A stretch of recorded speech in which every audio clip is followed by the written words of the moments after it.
हमारी संस्कृति, हमारे संस्कार सदा रहें हमारे साथ। आप अंतर्यामी हैं प्रभु।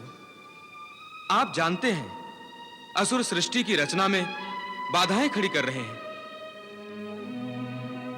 और प्रभु, जब जब सृष्टि की रचना में बाधा आती है और अधर्म पर्वत बनकर बहती हुई सृष्टि सरिता को रोक लेता है,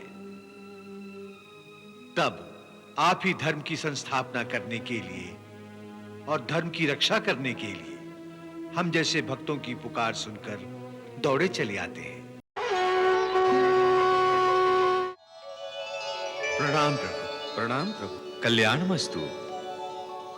हे ब्रह्मा जी, हे देवेंद्र, आप सभी यहां? सब कुशल मंगल तो है? आप अंतर्यामी हैं प्रभु। आप जानते हैं असुर सृष्टि की रचना में बाधाएं खड़ी कर रहे हैं।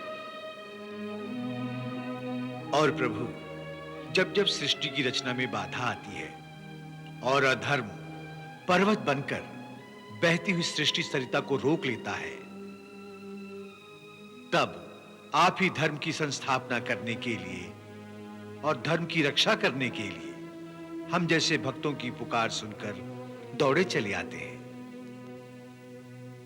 हे आदि पुरुष, देवताओं का प्रादुर्भाव सृष्टि के विकास के लिए ही हुआ है, परंतु इन असुरों के कारण देवताओं का होना न होना एक समान हो गया है। ऐसे में हमारी क्या स्थिति है प्रभु?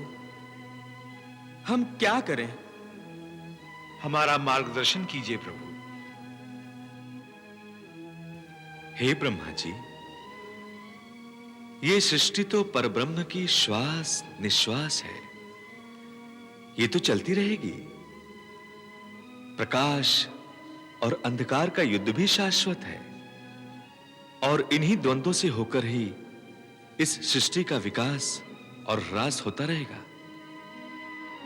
फिर भी प्रभु, जब अंधकार का प्रभाव बढ़ता है तो जगत में अधर्म, अत्याचार, अनाचार, अनीति और आतंक सर्वत्र व्याप्त हो जाता है और दैवी शक्तियां क्षीण हो जाती हैं। इस समय ऐसी स्थिति बन गई है प्रभु। यदि असुरों को उनका आश्रय मिलता रहेगा प्रभु, तो देवता असुरों पर आघात नहीं पहुंचा सकेंगे। मैंने भृगुपत्नी को समझाने का प्रयास किया था, परंतु व्यर्थ।